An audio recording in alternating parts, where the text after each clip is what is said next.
Hey guys, welcome back to another episode of Rating Arizona Beers, brought to you by the great King's Beer and Wine on Central and Thomas, in Midtown. in what we have dubbed Midtown Phoenix. Even if somebody else called it that before, we're taking credit for it. We took the credit, yeah. Yeah. So today, or this the second time, I think I did hit record. I think the memory card just got full, so we're ripping through this one again. We're starting over on this one. So this is a redo. This is a beer out of Lake Pleasant Brewing Company, located in South Flagstaff. North Phoenix. Oh, I mean North Phoenix. Where I live, my neighborhood. Yeah. You haven't been here. You have not been to Lake Pleasant, right? I haven't. It's on the list of things to do. It's in the plans to do the places over there in the north that I have not hit up. Birthday weekend. Yeah. Try to do the Fire and Fury thing. Hit up Kitsune, because I mean those two guys I've known for a long time, and I they were like an inspiration as far as like Mikey and I were kind of homebrewers and started our journey kind of the same path, and him wanting to start his own place and all this other stuff, and meeting up with him at Helton and all this other things years and years and years ago, and this dream that he had, and then to finally see him open his own place, just like wow, that's pretty cool, And then same thing with Tyler over at Kitsune. I mean Kitsune, doing his thing at Simple Machine, and then opening his own place, and stuff like that. So, and those are two guys that will not let you rest until you're going to come to their place. I know. They're going to hound you until you get there. It was almost like the thing, like I was saying, Mikey had called me the other night, pitching an idea about doing some collaborations and stuff like that with Lake Pleasant Brewing Company. I'm sorry, Lake Pleasant. I'm sorry, with Tim over at Patent 139 and Ash and stuff like that. And I'm like, is this secretly a way to get me over there? I think it is, because he knows if there's like some brewing involved, that I'd be like, oh, now I can go. Yeah. Like I will make the time now. Then it's a priority. But as part of that area, you've got Lake Pleasant. I would love to go to Lake Pleasant. Just hitting up their 1 year anniversary. Congrats. Really, really cool guys. Dustin and Nick came from the corporate world. They worked for Enterprise.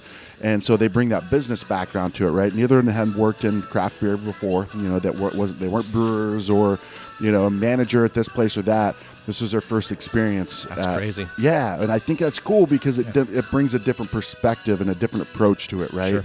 And you can see with the merchandise that they do, with the can art that they do, they take a very business approach to it. And dude, they've been making some great beers.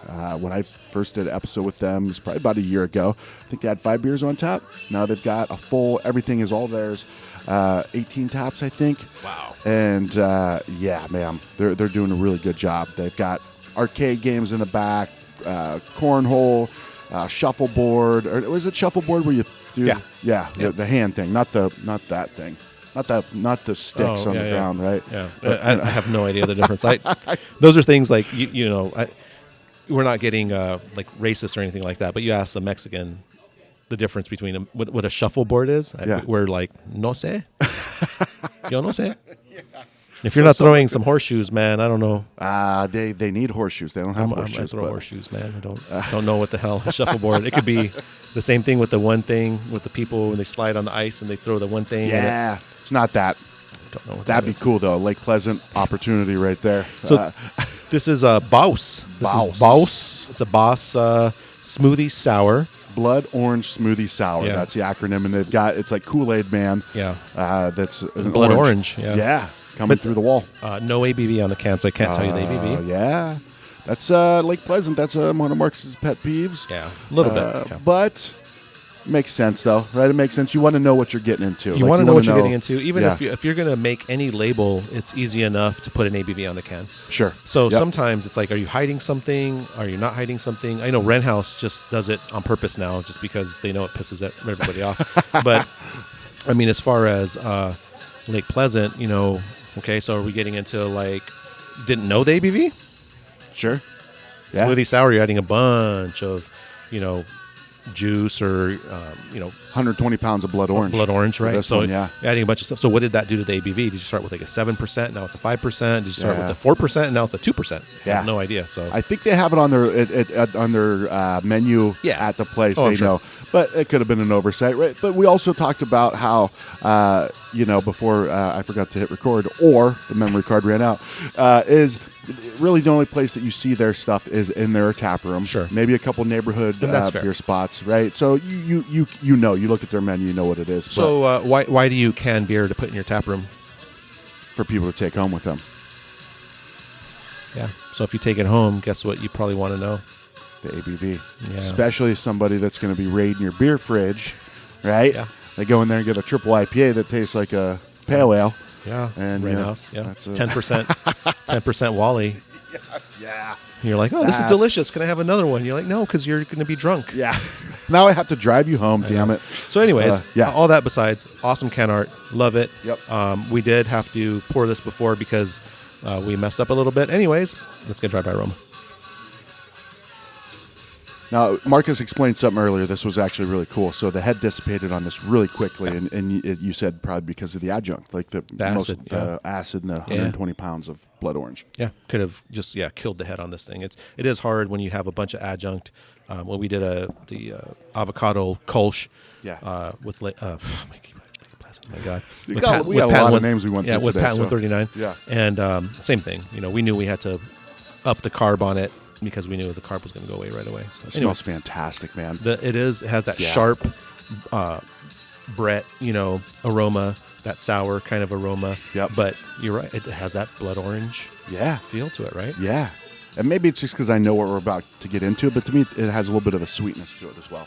Yeah. Right? Yeah. Because smoothie. Yeah. Yeah. I got into sours. Jester King was the one that really got me into sours, and that's a different game. That's spontaneous fermentation, wild ale, and that has a completely different taste than a kettle sour, right? Correct. So for me, kettle sours are just a little bit too sour.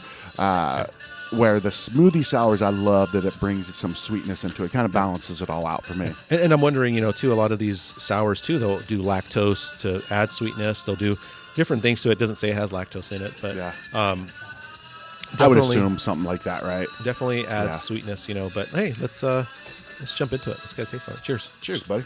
And thanks to Kings.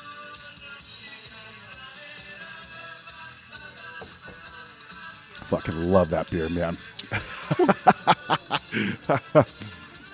That is sour. It is sour, right? But it's good. But it's you got that sweetness that kind of levels it out. Oh, for sure. Yeah. So, what would you guess the ABV is on this thing? I'd say this is probably like a 7%. Why are you laughing? Is that high? That's high. Really high. Yeah. I would think probably like 5. Okay. 5 to 6. That'd probably make more sense. Yeah. Yeah. I mean, and it's just because imagine, how much they had to add to this, right, to back sweeten it and all this other stuff. They probably dropped the ABV quite a bit. So meaning like the base had like let's say 5.5% on the base sour, and then you add in all that stuff and that dilutes it. Is that what you're saying? Dilute it. You're right. So you would probably start with like a 7. Yeah. And then you'd end up with like a 6 or a 5 kind of thing. So that's usually when we do a kettle sour. When I'll do a kettle sour, I'll do like a 7 to 8% base. And then I'm adding, several pounds of puree and stuff like that. Yeah. And so when you're adding that much in there, you're dropping the ABV, constantly dropping the ABV. Yeah. And then sometimes if you don't have the equipment to test it, you have no clue what the ABV is. Yeah. You don't. Especially if it's not on the can. It's not on the can, then you really don't. You can just take a guess at it, though. And I would think 5 to 6. Guys at Lake Pleasant, if you're watching this, let us know. I mean, where is that ABV range? Probably, I would say 5 to 6. Yeah. I didn't. I said 7, and I was probably wrong. Way wrong. Could be right, though. Who knows? We don't know. We just keep drinking it because it tastes like juice. Juice, for sure. It tastes just like juice. Like a juicy juice or something like that. Yeah. Big time juice. And then like the initial sour was pretty strong. I mean, we were just coming off some different reviews, doing different beers. Haven't had anything sour like this. But now drinking it, it is very smooth and very, actually mouthfeel wise is like really nice. Yeah. Not thin. It's like a medium mouthfeel on it. Oh, look, going back for more. Yeah, I'm gonna just get the last. Have that. Oh yeah, it's fantastic. So, as far as it being a smoothie sour, there's a lot of breweries doing these smoothies that are like thick, just like clumpy. Yeah. Heartburn fest. Kind of thing. This is not that at all. No. They're calling it a smoothie sour, but like this reminds me of Kitsune did their was a kakigori With Tombstone. with right? Tombstone. Yeah. Yep. It's like that. It's like that's a smoothie sour. Like that's my jam right there. Sure. Like this is my level of kettle sour that I like. Yeah. Because you go a little bit less adjunct on this, and it's like, oof, it's just overpowering sour. It's you like know, vinegar. yeah, much, like vinegar. Yeah, and then you go that thick. Not mentioning any names like 450 North and Drecker, but then you're like, oh man, this is a meal. Yeah. now, Good, right? What is it? The plunk or the plop from Drecker? You pour that thing into a glass, you're like, that looks disgusting. Right. And then you tastes taste delicious. like, holy shit, that's amazing. But the visual is not the most appealing thing. But you can have a little bit of it, and it's a big, like it is to me, a meal. it's like a meal For sure. Yep. So, but this is like right on. This is still beer. This is still beer. Yeah, And absolutely. it's delicious. Yeah. So we're grading it on sours or smoothie sours? Like, what are we basing it on? Well, it says smoothie sour, so All right. It's a 9.5 for me. whoa, I jumped right into that one. you did. I love this beer, man. I love this beer. It's really good. I really enjoy it. I go 9 on it. Yeah, for sure. Yeah? It's a name beer for sure. And haven't had much out of Lake Pleasant at all. Again, it's in the works to make it down there because, God, I wish I could just visit breweries. Just teleport. I know. Teleport. We need to get the light rail up further north, right? So you can get that light rail, just hop on. You can do some work on the way home, on the way up there. I'm good with I don't mind the drive. Throw on some Tigres del Norte on. Throw on some Spanish music and bump that on the way over there, and I'm good. So. I thought you were like a new metal guy. And what the heck is new metal? New metal. I feel like we talked about this before. It's like Linkin Park and Korn and. No, I like that stuff too. Yeah. That's what new metal is. New metal. New and you. I know that. So that. but you don't know. You're a lover of all music, right? You are. He's a cassette tape collector, which always that always blows me away. I love it, man. Yeah, dude. Next, when you come up, let me know. I'd love to meet you there for a beer. Oh, for sure. Those guys are great, doing good stuff. Pleasantly hazy. Their hazy IPA is fantastic. They have a German Pilsner that is one of my favorites. So they do a wide range of things. They got a coffee stout. It's a coffee stout or porter that's fantastic as well. So yeah, Lake Pleasant, nice work, guys. Yeah, excellent work. Easily a beer, and we appreciate Kings for letting us do this. And guys, we're trying to do a little bit more business hour kind of stuff. So if you're available on a day we pick to do these, typically Sundays. Typically a Sunday. Yep. We'll let you all know, and hopefully you guys can come out and help us out with the review, even maybe sit in on a review, and that's kind of what it's all about. Yeah, throw some suggestions out. Yeah. So thanks to Kings. Thanks to Lake Pleasant. Marcus, thanks to you too, buddy. Thanks to you. Love doing these things with you. Absolutely. Cheers, guys. Cheers.